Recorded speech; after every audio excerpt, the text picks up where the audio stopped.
This interview is for information only and should not be considered as investment advice or a recommendation to buy shares in the company featured. Welcome to this StockBox interview.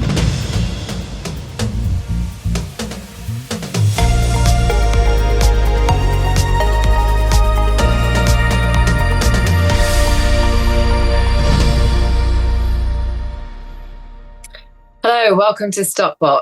Now we are looking at what has been happening in 2024, in particular in this interview with Valereum PLC. Now, of course, we've covered them throughout the year here at StockBox, and we've seen some very exciting developments happening.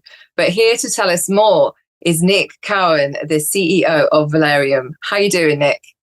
I'm all good, Pam. Good to see you, as always. Oh, great to have you with us, Nick. Cannot believe that we are almost, it's almost the end of 2024. But of course, it's been a very exciting year for Valereum. It's been, wonderful for myself to speak to you regularly and to hear more about Valereum's journey. But what would you say have been the standout achievements for Valereum in 2024? I think if you go right back to this time last year, I think you look at Valereum, it was basically suspended and was probably a bit broken. It was a company really in ICU, and I think I guess the first thing to talk about is the fact that, number one, there was a change of board and Jamie came in as chairman. And then secondly, I was lucky enough to have the opportunity to try to convince him to do something with the company that I worked at, the GSX Group. And we were lucky enough that Jamie took that leap of faith. And I think the shareholders have an enormous debt of gratitude to him for believing and taking that leap of faith.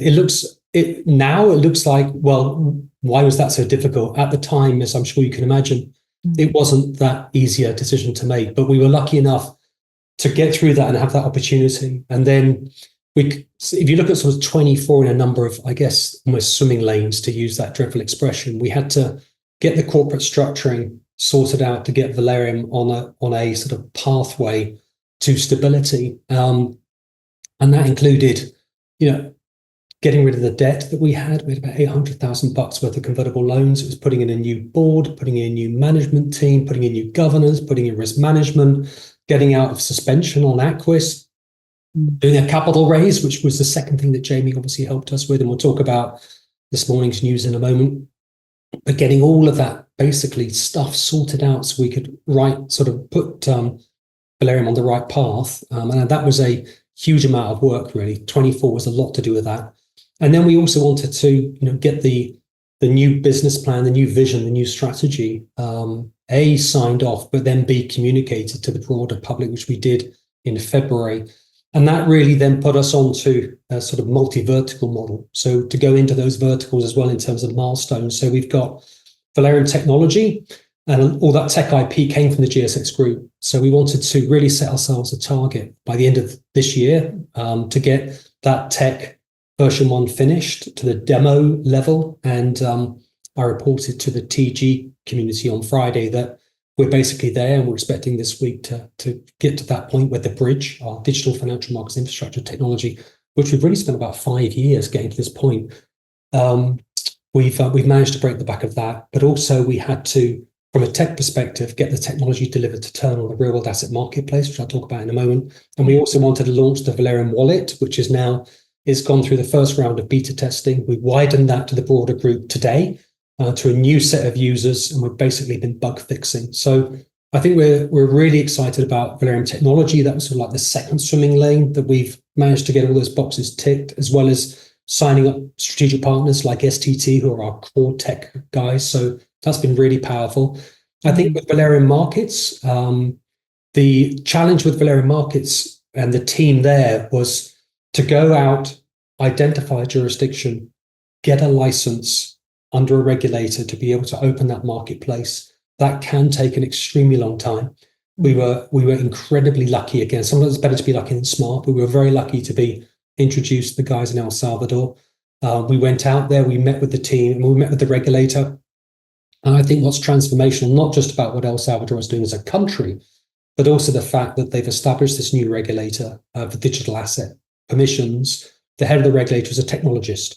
So it takes on a whole new different conversation when you're talking with somebody who totally understands the underlying technology. So when we were talking about our vision for trying to deliver T-instance settlement and all that sort of good stuff, there was no messing around. He was straight in and said, okay, I understand what you're trying to do. So Adrian and the team were very hard working to get that license, and we got that license in September. Valereum Markets to operate RW Marketplace, to act as a custodian, to act as a broker, to be able to do fiat on and off rails. We went through that before with you a few months ago, but that was a massively powerful, game changer for us. And since then, we've been working to get the tech ready with the tech guys, but also to get the pipeline turned on.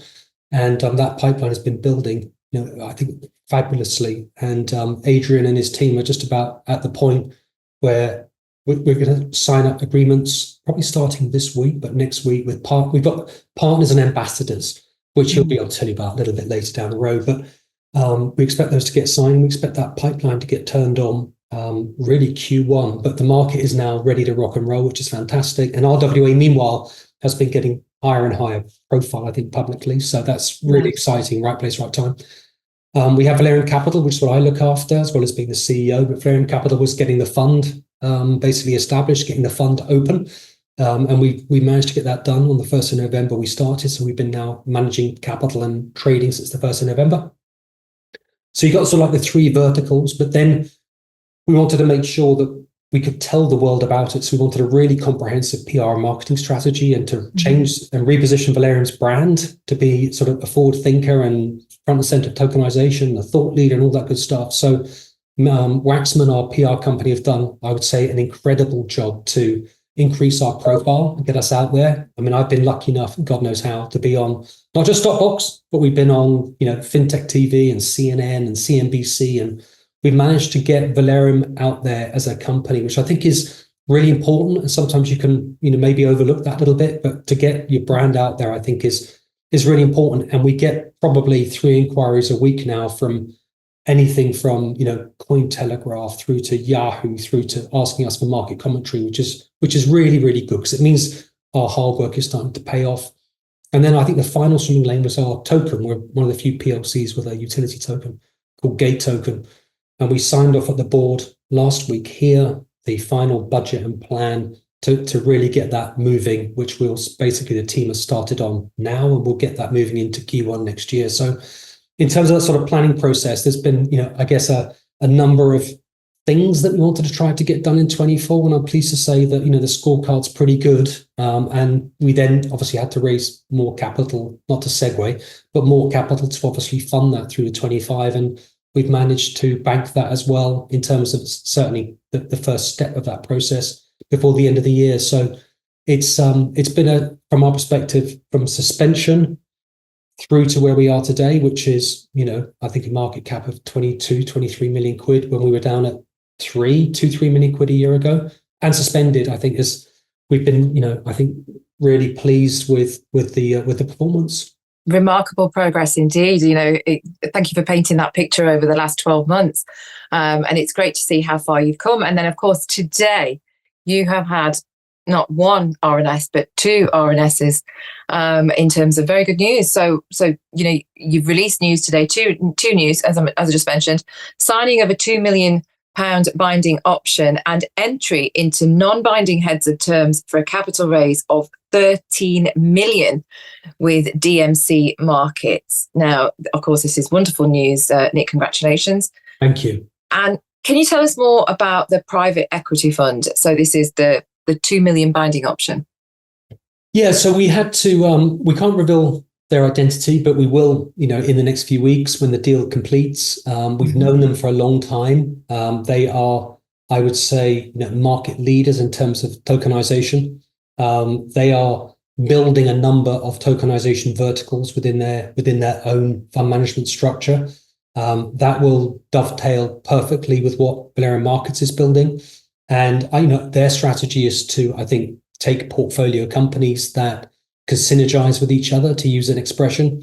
And if they can get those companies to work, A, with each other, but B, also with their own ambitions, that's going to be 1 and 1 equals 10. So we've known them a long time. This is a great step forward for us, and we're incredibly grateful that we've got this to this point. I see fabulous things happening with those guys in 25. They just bring so much expertise to the table, which we're going to leverage at every opportunity. Yeah, and you did mention in your RNS today as well that there's synergistic growth with this partnership. Can you tell us a little bit more about that? What would that be? Well, look, our model in Valereum Markets, and it's not just Valereum Markets because there's other areas as well which they will particularly help us with, but specifically in Valereum Markets, Adrian's pipeline is falling into a number of buckets. We've got sports, we've got royalties, we've got real estate, we've got commodities, we've got renewables. There's all sorts of stuff that's starting to really grow rapidly. And that's an extremely similar set of growth prospects that the private equity fund is seeing as well. So you can sort of put two and two together and you can see how there's going to be a lot of synergy there, where I think some of their deals that they're going to be looking to tokenize, for example, we provide a natural marketplace for them to be able to use, and they're also a shareholder, so it's a great fit. So we'll have to make sure that all the boxes are ticked and all that sort of conflict stuff, but there's a really, really big opportunity there for us to work together, which is why it's so exciting.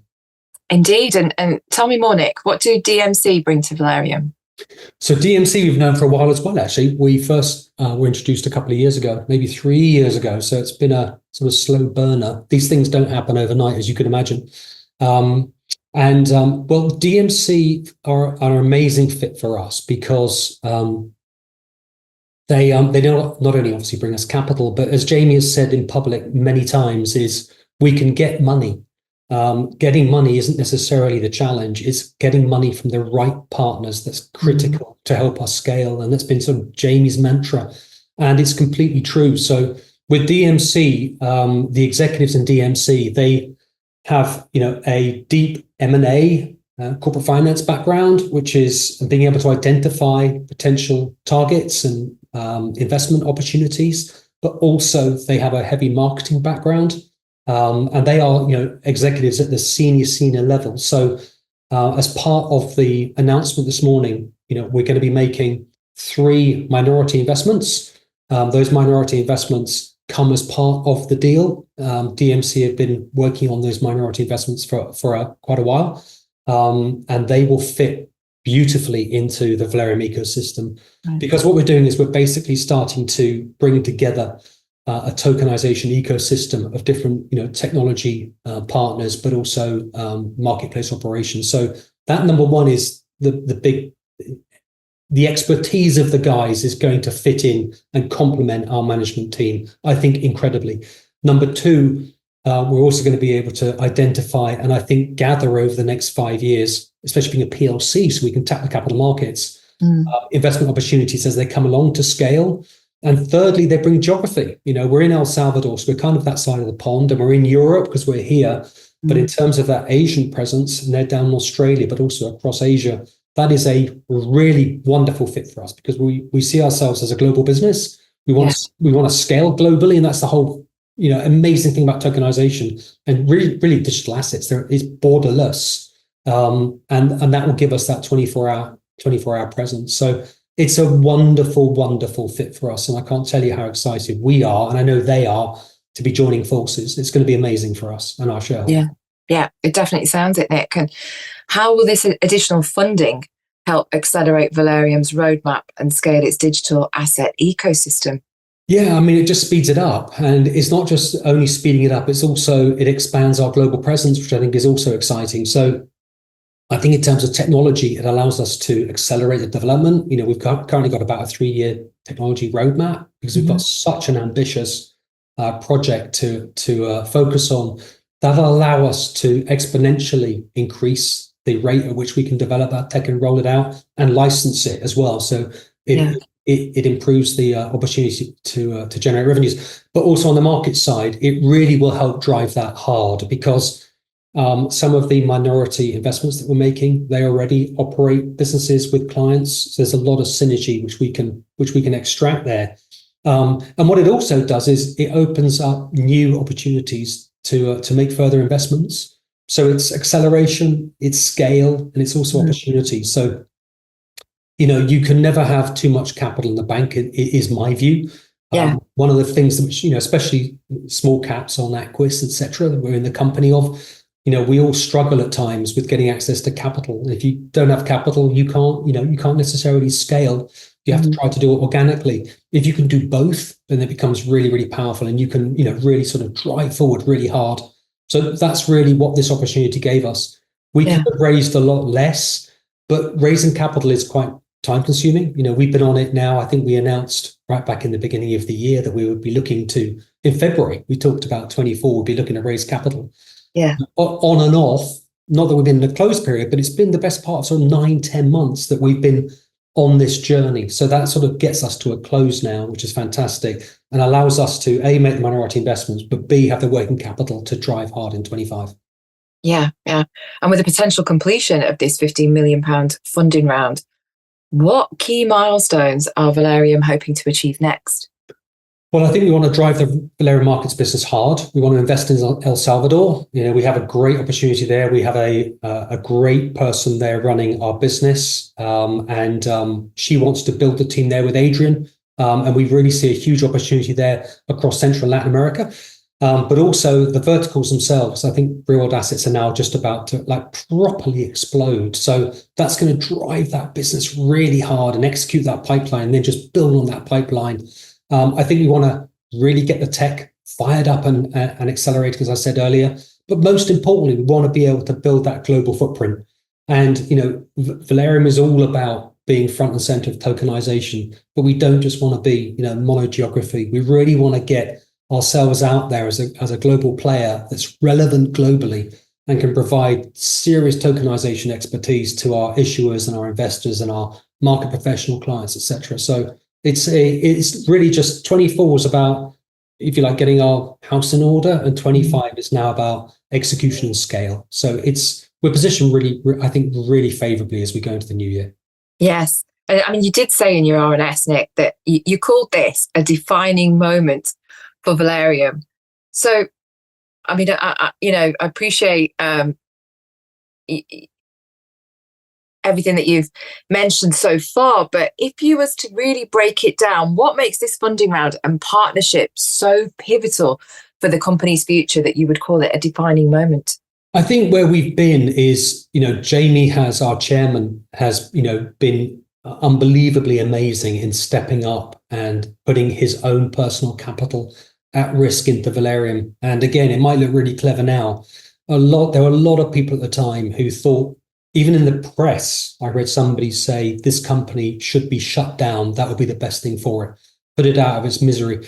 So Jamie and I share an office right here. So we talk about this all day. And the reason why this is such a pivotal moment is it's not just an endorsement of what we were talking about a year ago when we were sat in a dark room, that we've actually managed to come through it. I think what we've done is we've managed to go from being, we've got a lot of shareholders, but really a mono investor this year who's also the chairman, to now properly institutionalizing our business and bringing in meaningful external capital that gives us global reach. So Jamie could have put more money in, but it wouldn't, and him and I both agree, it would not have enabled us to scale the way that this will enable us to scale. And as a sort of technology solutions provider and a marketplace operator, this is about scale. What you have to be able to do, if any of these numbers are even broadly correct, and if what Boston Consulting are talking about between a $16 and $68 trillion market by 2030,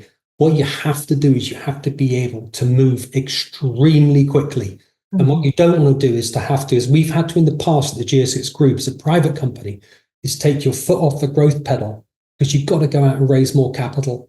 And it's you, Pam, Aquis, right? AIM, how these companies struggle to raise capital. It is so painful. And you're having to accept 30-40% discount just to raise 300 grand. It's just, and it's so hard. So to be able to raise, and we've got to obviously complete the deal, but to be fortunate enough to get this size of capital, it just allows you to motor so much more quickly and grow. Indeed. I mean, we are talking about £15 million here. So Yeah, and look, if you go back to look at when Jamie invested, right? Yeah. So we had 100 million shares in issue. He bought 70 million. He paid 3.65p. So you could say roughly that we were 3.6 million pre-raise, and we were about 5.8 million post-raise because you put in 2.3 million, so about 5.8, 5.9 million. We're now at 22, 23 million. So that 2.3 million has enabled us, back of a fag packet, to create about 15, 16, 17 million of value.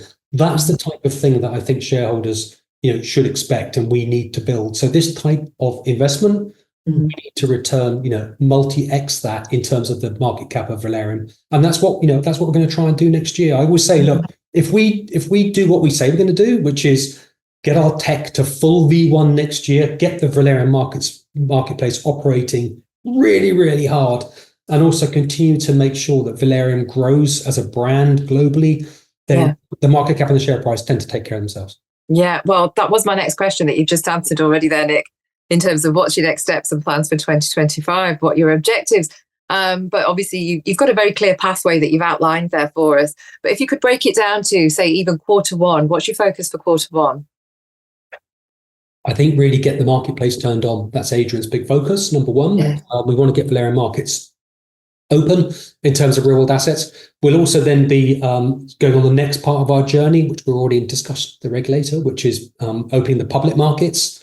So one thing is real world assets, but also we want to really get the public market exchange open, and that enables us to deploy our full tech when it's finished, which we in terms of V1 post demo, which we think will be around end of Q2, Q3. But be careful with deadlines, but we will deploy that tech into Valereum markets. So that will enable us to do the following.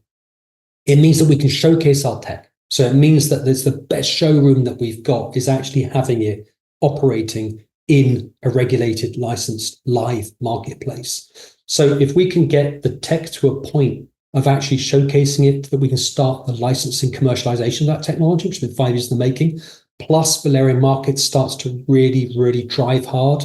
And we also want to get the whole gate token project probably done by the end of Q1, early Q2. That will be really, really good progress for us in probably the first half of next year to tick those milestones. And meanwhile, we just drive hard in terms of getting ourselves out there. We want more people, more investors, more fund managers to know about Valereum and what we represent, so that they can look at us as a potential investment opportunity. That's also really critical, because I think historically we've been very much a retail investor company, and now we want to basically get more institutions behind us. Yeah, so you're continuing to grow the brand, grow as a company, and get the real world asset marketplace open and operating. But you've made some great developments in 2024, and of course ending 2024 with some very positive news there, Nick. So wishing you lots of success in 2025, and no doubt here on StockBox we will continue to follow your journey as you go through 2025 and hit these exciting milestones. Pam, as always, thanks for all your support. Thank you. If you enjoyed this interview, then give us a thumbs up, a like or a retweet. Subscribe to us on YouTube or follow us on Twitter, and hit that notification bell to be the first to know when we release new content. There's loads of great content on our website too, across all our programs at stockboxmedia.com. Thank you for watching.